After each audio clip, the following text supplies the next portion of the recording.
Hey, everybody. We're Richard Blissbrook here with yet another global influencer interview.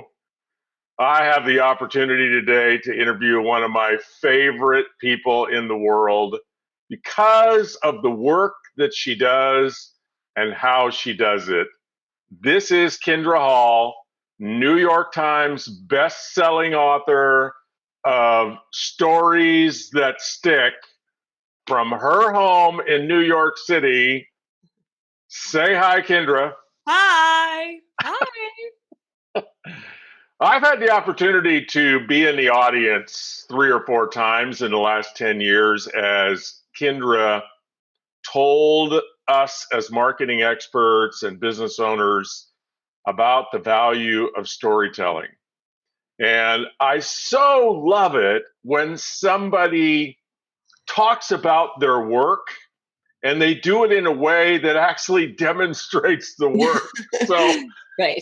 when you have an opportunity to listen to Kindra speak or listen to her talk about her work or how to tell stories, one of the things that you're going to discover is that she's going to teach you how to do this remarkable art by doing the art. And there's such great authenticity in that, Kindra. I just wanted, I've told you before, but I'll tell you again, that's why you're one of my favorite people, is you walk the walk and you're highly authentic and you just don't teach people how to do stuff. You are the stuff and the right stuff. So I'm going to start, Kindra, by asking you to tell us a story. Oh, surprise. Yeah. So I'm taking requests, Richard. Which story would you like today? well, I was reading a little bit in preparation of our interview, and I read this little story, and I was thinking, oh, I should tell that story about Kindra. And then, of course, I took a shower where I get my better inspiration. I thought, well, that's dumb. Why would I tell that story? How about I have Kindra tell that story? Yes. So, would you start people off by telling them? Well, you could, start off by give us a broad brush. Who are you today, and what are you doing? Like, I know you're speaking all over the world, and you're working with Fortune 100 clients, and you're now a best-selling author, and you got this great consulting company and a couple of wonderful kids. Give us that. Give us your 1 minute current bio. Who's Kindra Hall these days? That current bio. I know it's well, like you said, everything that you said. So my primary work, well, no, I wouldn't even say primary anymore. It really has split into about three like key areas. I do a lot of keynote speaking. And what's really exciting about it is it's across so many different industries. So I'll be speaking in tech, and then it'll be education, and then like one day I was speaking for TPAs, which is an even narrower category of like CPAs.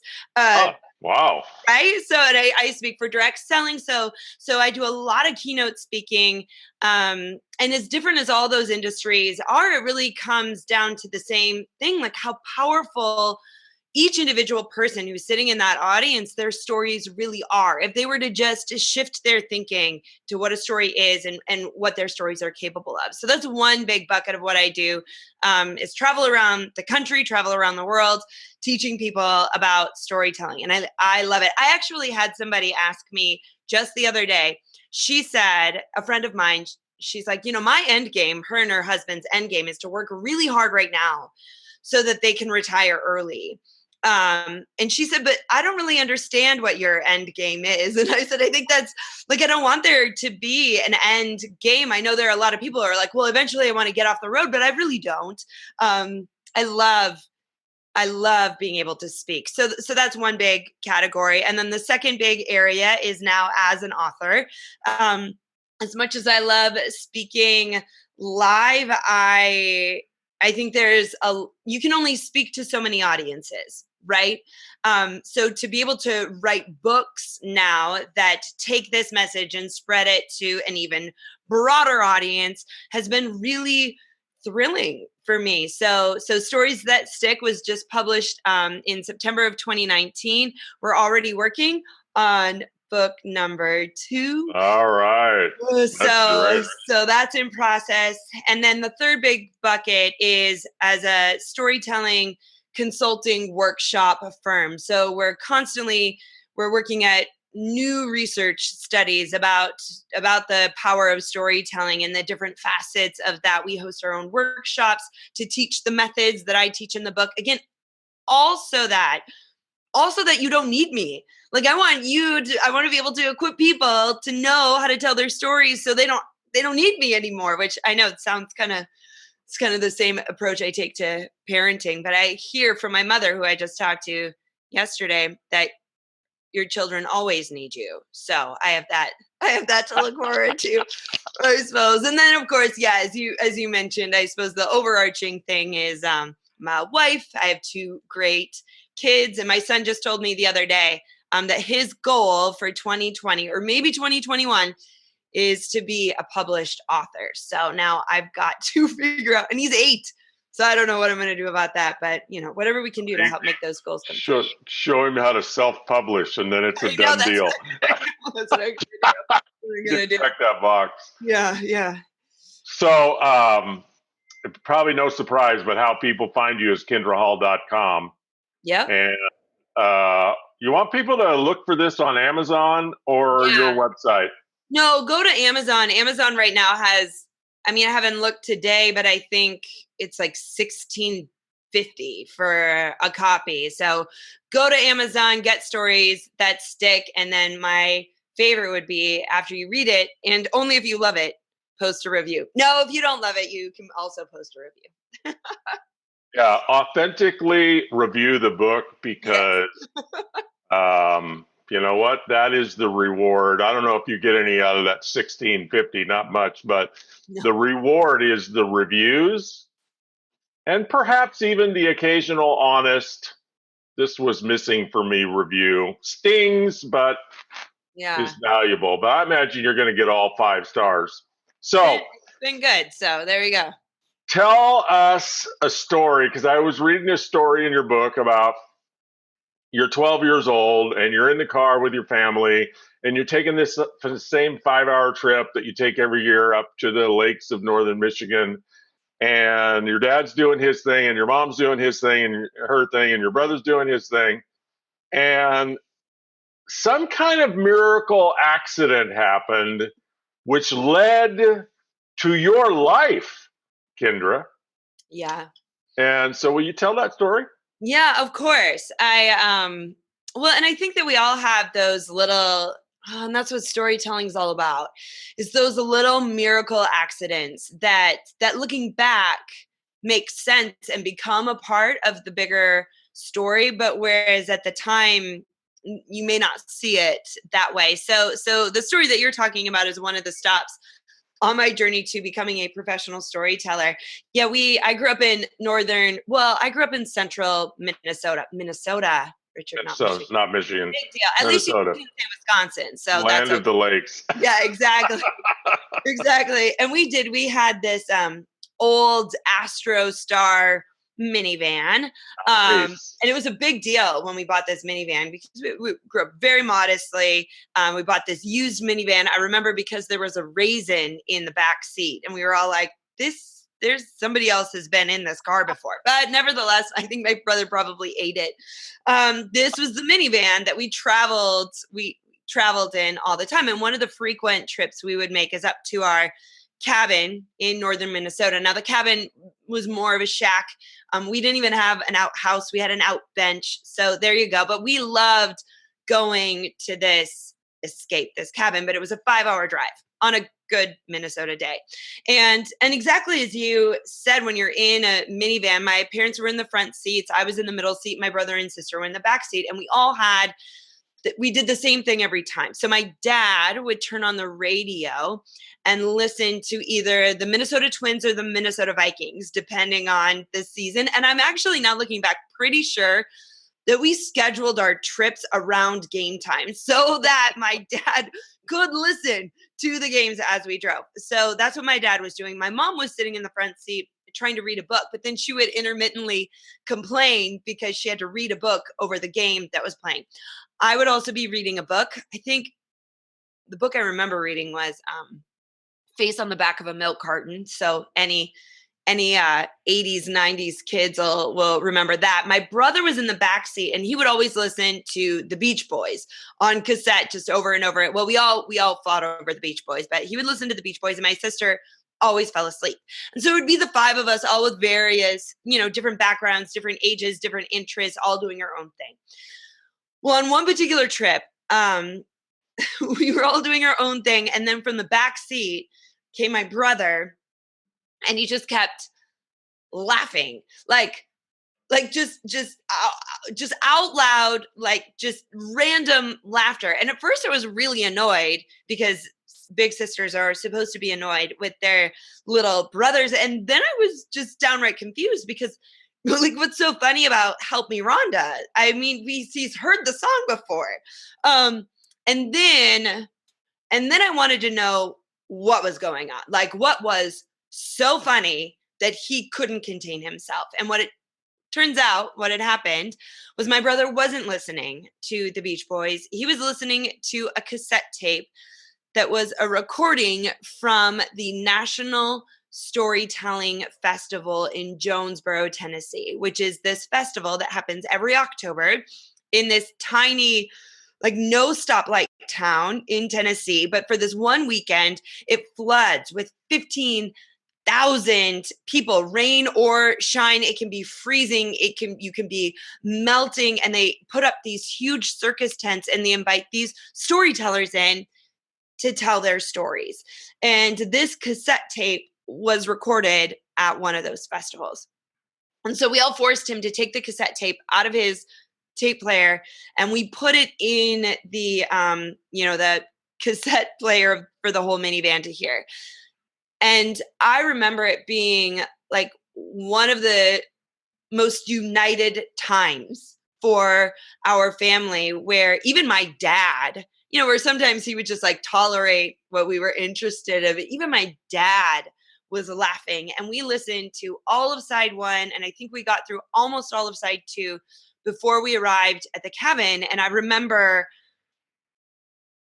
like, people are all different. But in that moment, it was very clear that the power of a story is the ability to cross all of those different interests and perceived barriers to bring people together in that moment. So that was one of those stops on that journey. And as it turns out, when I was in high school, I entered this national storytelling competition. Yes, they have those.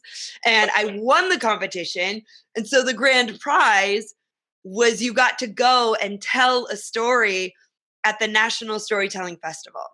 Wow. The very festival where I had heard that cassette tape. So here I am at the festival now, festival that I'd been listening to the cassette tape for years. And I'm hearing some of the storytellers that had just kind of become a part of my life. And over time, they became my mentors. They became my friends. One of the tellers on that cassette tape was Donald Davis, who's phenomenal. He's amazing. He married my husband and I. He was our officiant. My son is named after his middle name is his namesake. But yeah, it's one of those stops on that journey to where I am today. So, Kindra, couple of questions. A minor one. What story did you tell at the storytelling conference? Oh, yeah. That's a good question. So at the time, I was only telling fairy tales. So I'm pretty sure I told the story of the Three Men in the Wood, which is Grimm's fairy tale about a princess, and she goes and her evil stepmother makes her go out into the forest, and then she comes across this hut with these three guys in it, and they each give her a gift, and then the mother is mad, and then she marries the prince, and they all live happily ever after or whatever. So you told a story that you didn't write. Right. Which is actually an interesting point, because for a long time at the beginning of storytelling for me, I didn't really feel like, and I think this is part of the reason that I am so passionate about the work that I do. I didn't really feel like I had a story good enough to tell. I loved what stories could do. I loved that stories brought people together. But the thought of telling my own story, I just kind of, I mean, what good was yeah, I mean, we bought a used minivan, but I lived a happy childhood.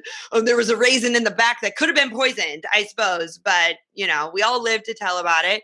And I had, the everyday challenges that at that time, a senior in high school has. And, uh, but I didn't really think that my stories, I would watch other storytellers telling their stories of their own life. And I would wish to have stories that were good enough. You And do. it was years later that I realized that the small stories are often the stories that mean the most. I mean, of course, there are these stories of overcoming huge struggles, or very dramatic or huge triumphs, or people that have accomplished incredible things. And it's easy to tell those stories. And it's also easy to think that if that isn't your story, then your story doesn't have value. Or that you should wait to tell your stories until they're big enough. And I feel like that is a huge disservice, not only to humanity as a whole, but particularly in business. Those small real life stories of everyday struggle, that's what people relate to.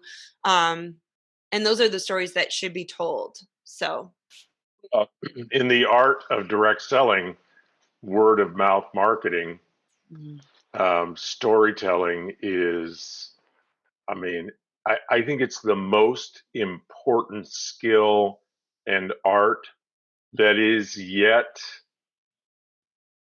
it's not yet discovered. It's not taught.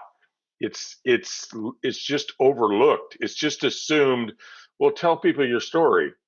yeah. It's the most valuable marketing tool all of us have, and yet there's so few people like you, if anybody like you, that's available to teach us how do we actually tell our own story, whether it's about an experience with a product, or why we're pursuing a particular opportunity, or what happened to us in our life that's authentic, that can bring people together. It's a huge opportunity in the word of mouth direct selling business to teach people how to honor their story, Yes. as insignificant as they may think it is, and then how to tell it.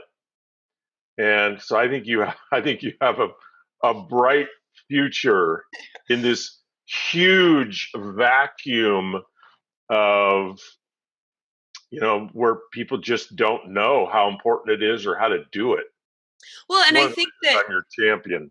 well, and that's what I think that they, we know, we've all heard this, right? And I hear the quote, I should say that I never say this quote: facts tell, stories sell. It's true.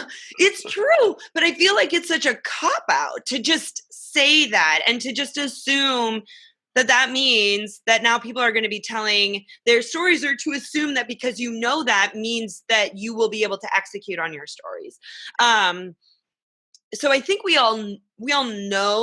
know that storytelling works, but we don't go any further. We don't go any further than that. And particularly indirect selling, word of mouth, like stories are what people want to hear. Like we buy the story. Like we're watching, and now more than ever with social media and all these opportunities to watch people's stories unfold from afar.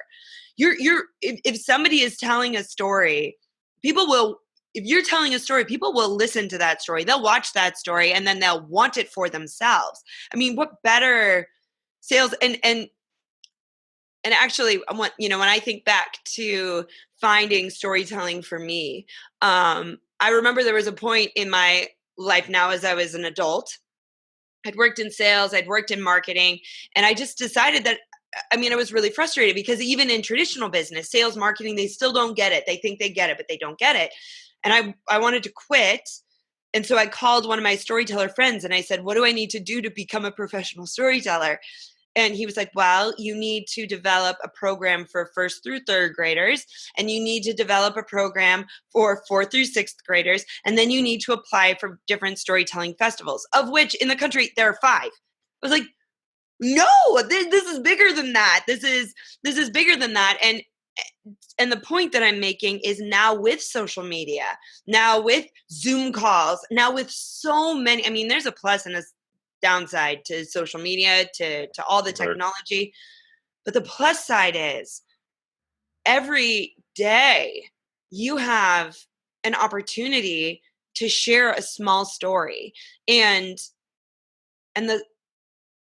I think that if we were to be more generous with our stories, not only would it be better for the people around us and the people who read them, but then it leads to better things for our business. Yes. And I know you probably observe this with great entertainment, but if you were to ask, people in marketing, self-employed people, entrepreneurs, gig entrepreneurs, if you were to ask them to stand up in an audience or go ahead and go on social media, or maybe just ask them one-on-one, hey, tell me a story about, your product. How long would they be talking 10 minutes later? And they probably wouldn't even tell a story. Right. They probably wouldn't even all that. And they would be, and that's the big difference is we often talk about our products. We talk about what we do. We talk about the opportunity, but we don't tell the stories of what those products, what this opportunity has meant in our lives. And those stories happen in really small moments. It happens in the moment where you were, like the holidays are really, let's say it's a weight loss thing, or a weight management situation. And the holidays are a really stressful time, and you've got to get dressed, and you have to go into your closet. And every holiday season, you dread going into your closet because you just know that the clothes just aren't going to fit because of what has happened over the year. And now here you are. And then this year, you had decided to take these products, engage in these workouts, become a part of this community. And you went into your closet and you pulled out a dress that didn't fit last year. And this year it did. And you went to the holiday party and you felt like $1 million. And it's been a long time since you felt like $1 million. I mean, were you just right there in my closet with me? Which I did not invite you into my closet, but I did kind of by telling you that story. Like the stories of our products happen in those moments. And those are the stories that people will listen to that and be like, yeah, I want to go into my closet this holiday and put on a dress that fits for the first time in a long time. Right. It's like watching a really good mini movie. Mm-hmm. If it's well written and well presented, well articulated, well emoted, we're there and we're part of it. Like we have empathy for the story as opposed to just listening to noise ad nauseum. Yep. And this is why I think what you're doing, Kindra, is such a huge opportunity for entrepreneurs because, we tend to think selling is, well, I don't know what we think about it, but if we watch entrepreneurs selling, they're mostly just telling people what they should do. Right? You should do that. You should buy this product. You should lose weight. You should make more money. You should save money on your long distance. You should live to be 120. You should take these products. You should drive a nicer car, right? It's all shoulds. Yeah. Which is, gosh, the most archaic form of selling on the planet. And that's way over here. And what's way over here is the art of storytelling. And it's not accidental, is it? No. It's an art, like your book. Somebody read your book, what are they going to learn? Not if they read it once, but if somebody read your book once, and then they went back and read each chapter once, and studied each chapter, And then they gathered a small team of their people who also were reading the book, and they book studied a chapter every week and practiced and role played and actually assimilated the book. What would people learn from that? Oh, I mean, that when I set out to write the book, I really wanted it to be the book that would change the way people thought about communicating in business. And that they would never see a message the same way again. Now, it's not to say that storytelling is easy. It does take work, just as you said. Like it takes practice, it takes commitment, it takes trial and error. But the way that the book is structured, it's in three parts. So the first part is building the case for storytelling. And I think it's important to build the case because, like I said, it is going to require an investment. It'll require a shift in the way that you typically do things. And I don't know about you, but those shifts can feel uncomfortable.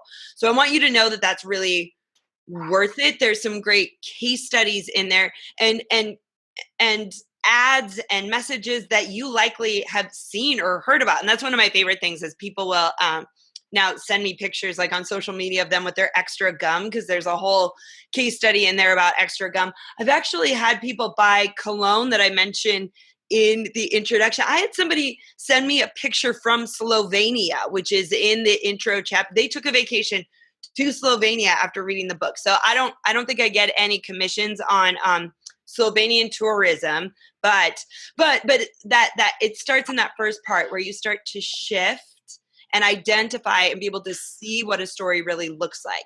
Also in that first part, I identify the 4 key components that a story needs to have to make it a story, that makes it more compelling, more persuasive, more entertaining, more memorable.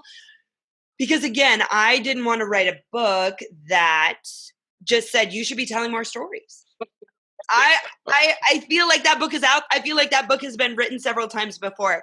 What I wanted readers to be able to do is walk away from it with a checklist of things so that they had a blueprint or a measurement that they could look at the next time they tried to create a message. And then the second part of the book really identifies the 4 key stories, the 4 essential stories that you need in business. So it's the value story. I'm not gonna give it all away, but the value story that you need, like the value story are your sales and marketing stories. And there's a lot in there about that, because those are some of the most important stories you can tell. The founder story, we talk about the purpose stories, which those are stories for leaders, because, and especially in word of mouth, direct selling, marketing, it's not just about your ability to be able to sell. It's your ability to be able to lead and to help your team through their struggles, which is true in corporate America as well. Like the best leaders are storytellers. So there's a whole chapter on that. And then the last chapter is about the customer story, which interestingly, and this is a story for another time, but did you hear about the Peloton ad debacle? Of course. Yeah, everybody heard about it. And what it really was a failed attempt at a customer story, and how important it is to reach out to your customers and hear their stories back. So that's at the middle chunk of the book. And then the last piece of the book is really designed for people, those different stopping points that people have. So like, I don't know what my story is. I don't even know how to find my story. Well, that's the first chapter in the third part. Here are all the different places to look for your stories. And it's a methodology. It's easy once you know where to look for it. Then crafting, how do I craft compelling stories? And not only that, but like craft them for the different areas in which I would need to be telling stories, the different mediums. And then lastly, we talk about telling your stories. So I think one of my favorite things that I've heard is people send pictures of like the book, just like entire pages highlighted, which, if you highlight an entire page, it's not going to help you because you just got to reread the whole page or like a whole, but there you go. Like it's that kind of I like seeing them all messed up and used and loved and utilized. So most of my audience, Kindra, not all, but most are entrepreneurs, um, direct sellers, network marketers, real estate people, mortgage people, people in the car business. Yeah. Ooh, People. so many good stories. Oh! Yeah. So if you just isolate that person, what could you say succinctly is the number one value? Just speak to me, okay? If I could learn to tell, let's just say my product story, whatever it is I'm selling, my value story, if I could learn to tell that story in a minute or two in a way that got the dad, the mom, the brothers, and the sleeping sister to all come together and be focused on the cassette player in the front of the car, absent the football game, absent the book, absent the Beach Boys. What's the value to me as an entrepreneur to own that art? I can't even like just what you like think about if that's what you were able to do, to have your message be irresistible.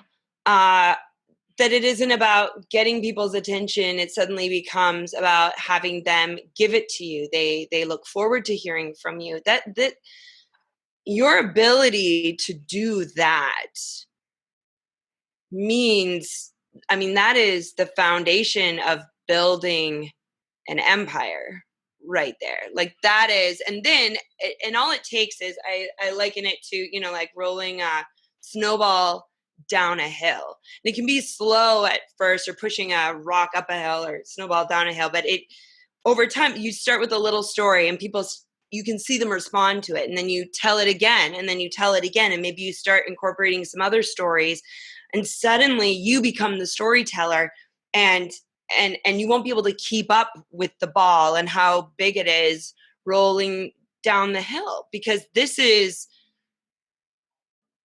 we're so hungry for stories. We're so desperate to be communicated with in that way, that the people who really do it and are generous with it and are authentic with it and aren't just telling the stories about the product always. Right. Telling the stories about their lives. And they're telling, because as entrepreneurs, I think this is also this is something that I feel like is really important and can get missed in the entrepreneurial space, whether it is real estate, whether it is cars, whether it is direct selling, is we focus on only talking about, we only want to tell stories that are going to sell something, right? We're only selling our product, but people are also buying you.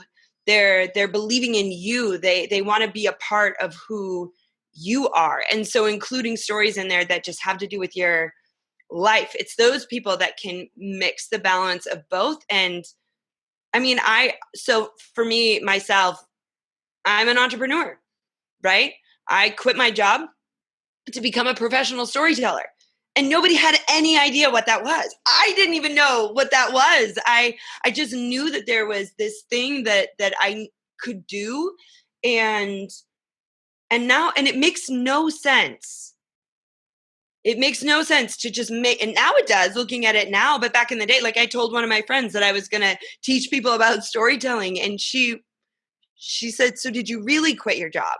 But that was, but over time, and when it comes to keynote speaking, because I tell stories, I get hired back on. So somebody asked me the other day, like, how's your social media grown so fast? They think I'm buying people, but I'm not. I'm telling stories, and that's what works. So the possibilities are endless, and we are our best when we're telling our stories. That's when people are going to respond the most. So it's the absolute best marketing tool we have by a factor of 100.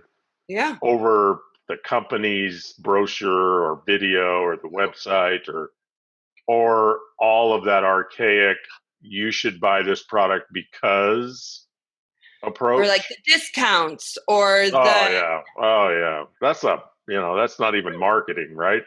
no, that's just cheating. That's the That's race to the bottom. no, exactly. So, Kendra, do you have a story? Like so much I could be asking you about. I'm thinking, your title is Chief Storytelling Officer, but if you look at, 10,000 or 100,000 or a million corporations around the world, they'll all have a Chief Marketing Officer and a Chief Sales Officer. And what is that? But how many of them have a Chief Storytelling Officer?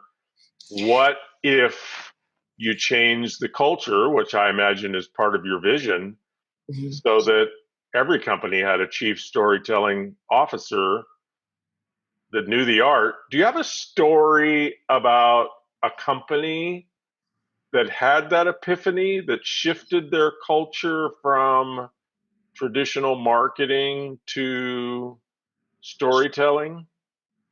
Yeah, I mean, yes, and whether it's a company or whether it's the individuals, within that company. I had a client that I worked with. I did a keynote for several years ago, and and unsuspecting. You have some of those audiences where it's just very obvious, like especially like the entrepreneurs, right? Like where it's very obvious that they're like, "Ooh, I'm so into this, I can see." And this was a less obvious audience, and I ended up going back in and doing a little bit deeper dive with them, and in particular about their sales stories, that they had a whole sales force.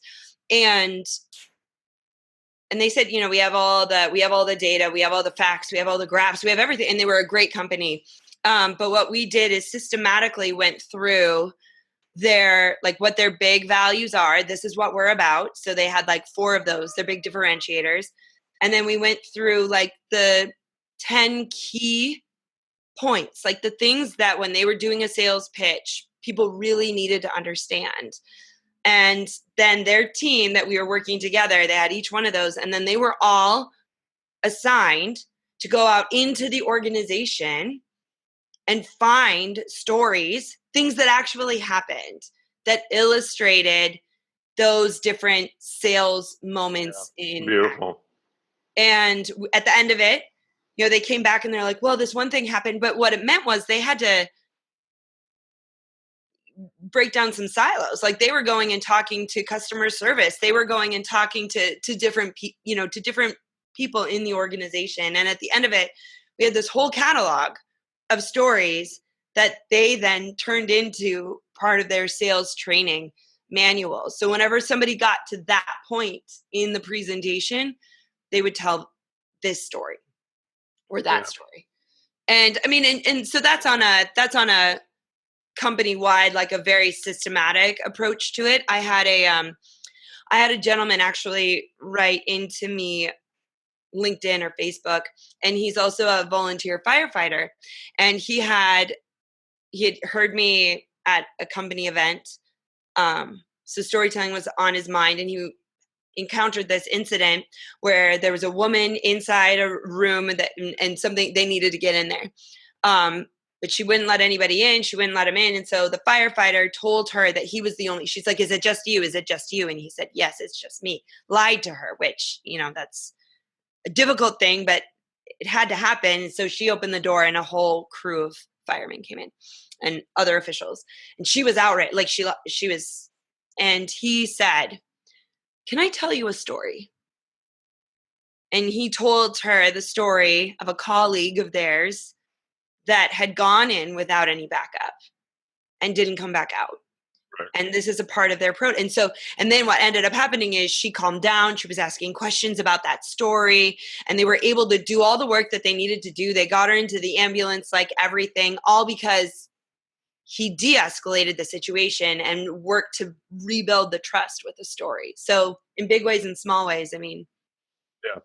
So there's a piece of something you said there that resonates with with something that I've found over the decades to be a magical diffuser, if you will, or transitional Yeah. question to move somebody we're looking to sell out of the, you know, the filter, the skeptic, the, Yeah.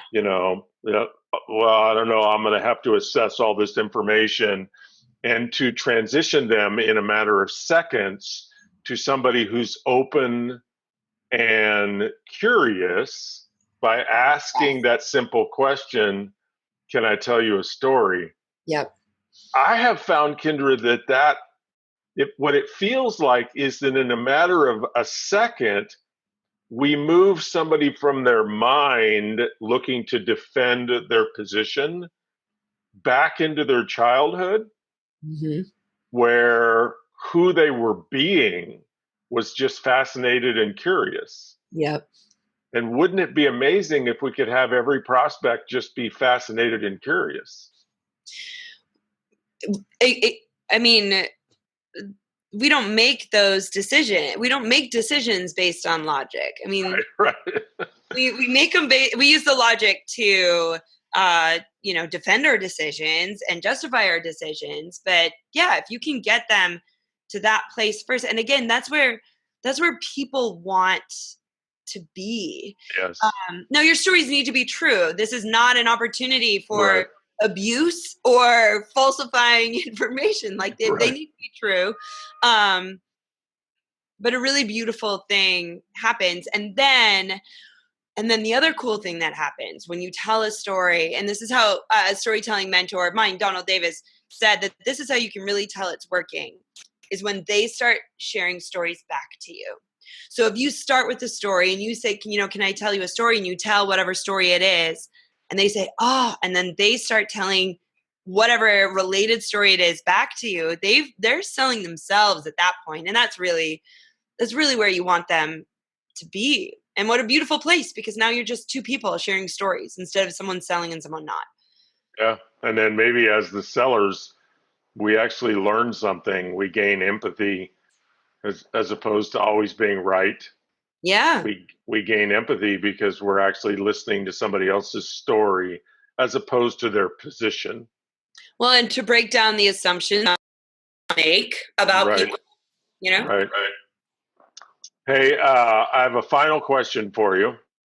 It's a couple of little questions, but it goes back to your minivan story. You're 12 years old.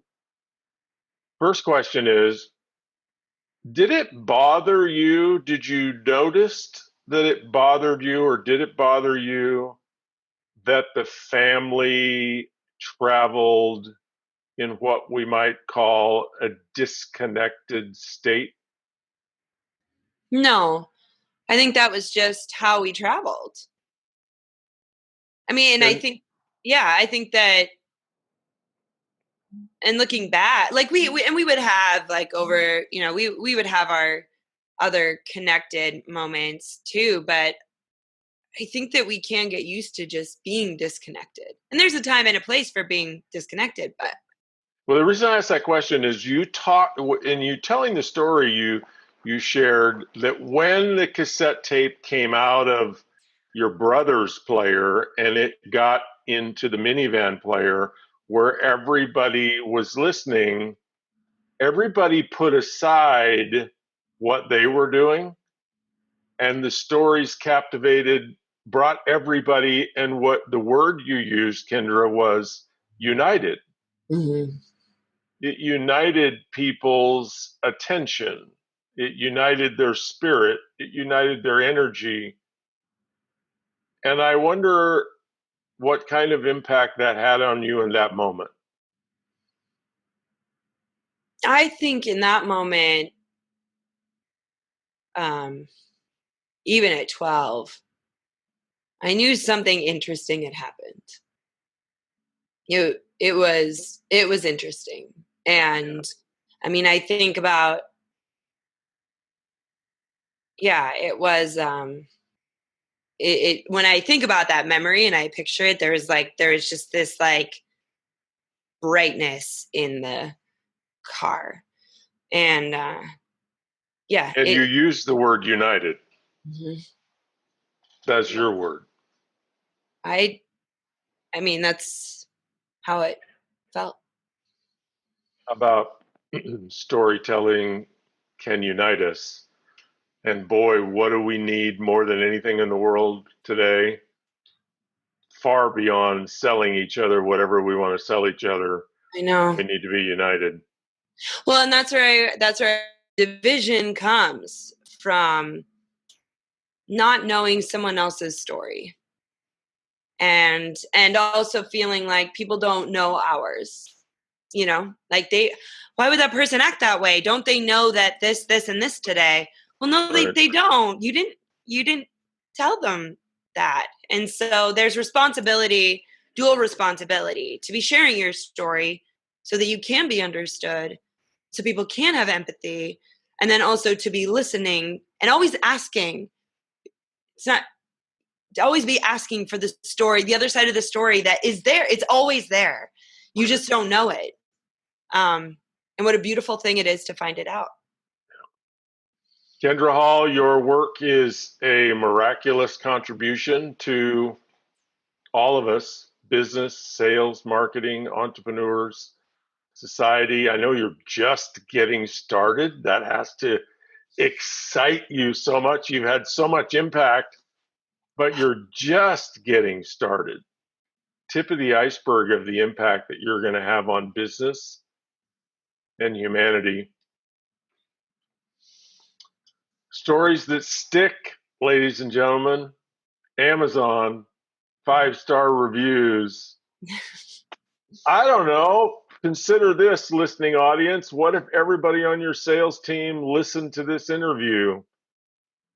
What kind of shift do you think it would have on how they market, how they build, how they relate to other people? Any parting words, Kindra? I mean, do you make all of your guests this emotional? This is just, I mean, you know that I have been your fan for over a decade. So to be sitting here with you is pretty surreal. So thank you for that. And thank you for helping me spread the message. You're welcome. I think I'm just getting started doing that. I think so. Just getting started. Hey, everybody. Thank you for joining us for another Global Influencer interview. Spread the word, share the good stories. Have a fantastic day. Thank you for joining us.